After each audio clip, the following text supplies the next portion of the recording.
Les histoires de Sika. Dans un petit village du sud du Bénin, Awa, une jeune veuve, vivait seule avec ses 3 enfants depuis la mort tragique de son mari Kossi. Chaque jour était un combat pour la survie. Ses journées commençaient avant le lever du soleil. Elle parcourait les chemins poussiéreux du village, transportant ses marchandises, maïs grillé, gari, arachides et quelques fruits. Elle installait sa petite table au marché, espérant que les clients viennent acheter. Mais la plupart du temps, ses bénéfices ne couvraient même pas les besoins de base. Ses enfants allaient à l'école le ventre vide, certains jours se contentant d'une bouillie froide, et chaque nuit, Awa s'endormait épuisée, les mains tremblantes de fatigue, le cœur rempli de désespoir et de culpabilité. Malgré tout, elle gardait l'espoir.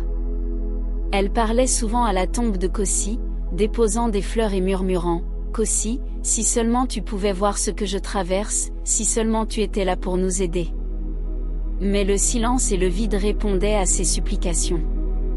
Un soir de pleine lune, après une journée particulièrement difficile au marché où elle avait presque tout perdu à cause d'un incendie accidentel dans son étal, Awa se sentit au bord de la rupture. Elle prit sa lampe tempête et marcha jusqu'au cimetière. La lumière de la lune éclairait faiblement les pierres tombales et projetait des ombres étranges qui semblaient bouger avec le vent. Devant la tombe de Kossi, elle s'agenouilla, serrant la pierre froide, et éclata en sanglots. « Kossi, pourquoi m'as-tu laissé seule? Pourquoi nos enfants doivent-ils souffrir ainsi ?» Le vent se leva, faisant vaciller la flamme de sa lampe.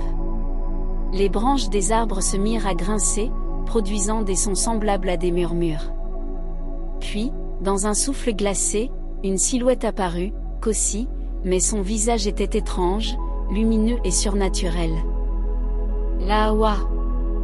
murmura-t-il, sa voix douce mais lourde de pouvoir.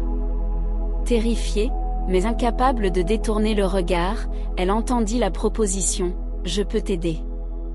Ton commerce prospérera, tes enfants ne manqueront plus jamais de rien. » Il lui expliqua le pacte. À chaque pleine lune, elle devait revenir sur sa tombe pour invoquer son esprit et renouveler leur lien. C'est ainsi que viendrait sa prospérité.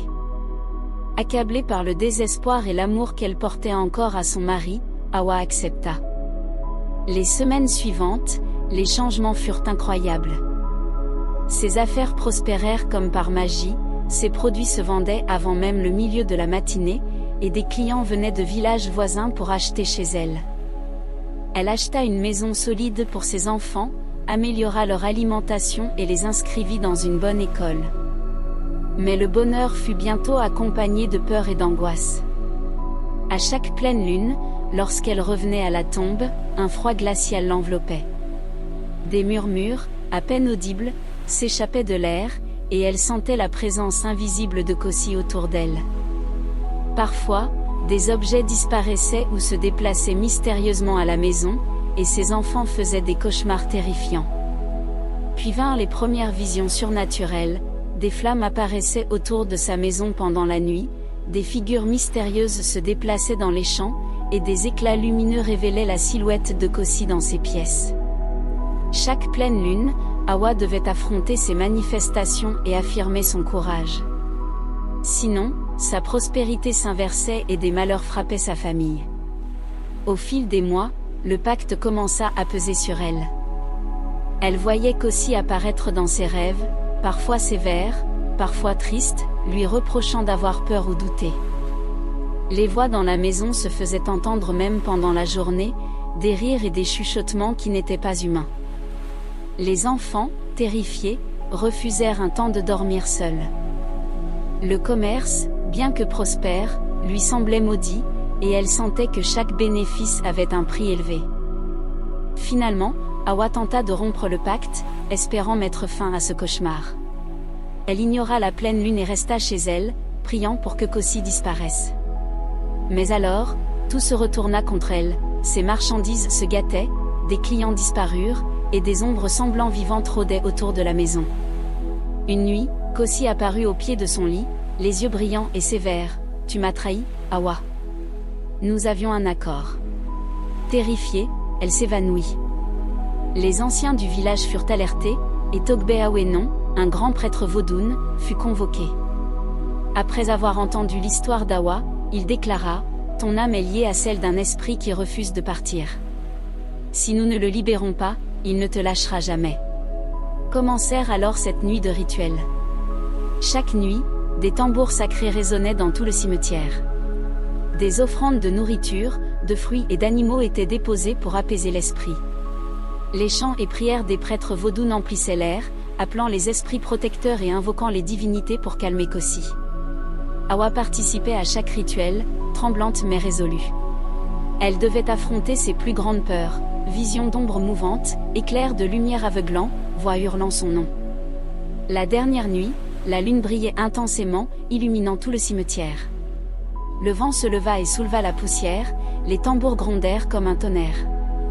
Une silhouette apparut au-dessus de la tombe, Kosi, cette fois calme et apaisée. « Pardonne-moi, Awa, murmura-t-il. Mon amour voulait t'aider, mais je t'ai emprisonné. » Awa pleura et répondit, « Repose en paix, Kosi. Je te libère. » L'esprit disparut dans un souffle lumineux, et le cimetière retrouva son calme. Après cette nuit, Awa reprit son commerce avec courage et sagesse, cette fois libre de toute influence surnaturelle. Ses enfants grandirent dans la sécurité et l'amour. Elle trouva enfin la paix intérieure qu'elle avait cherchée pendant tant d'années. Chaque pleine lune, en levant les yeux vers la lune argentée, elle se souvenait de Kosi et murmurait « Merci, Kosi, veille sur nous de là-haut. » Et dans le village, les anciens racontaient encore l'histoire de la veuve courageuse qui affronta esprits, cauchemars et pouvoirs invisibles pour protéger ses enfants et retrouver la liberté et la paix. Abonnez-vous pour plus d'histoires.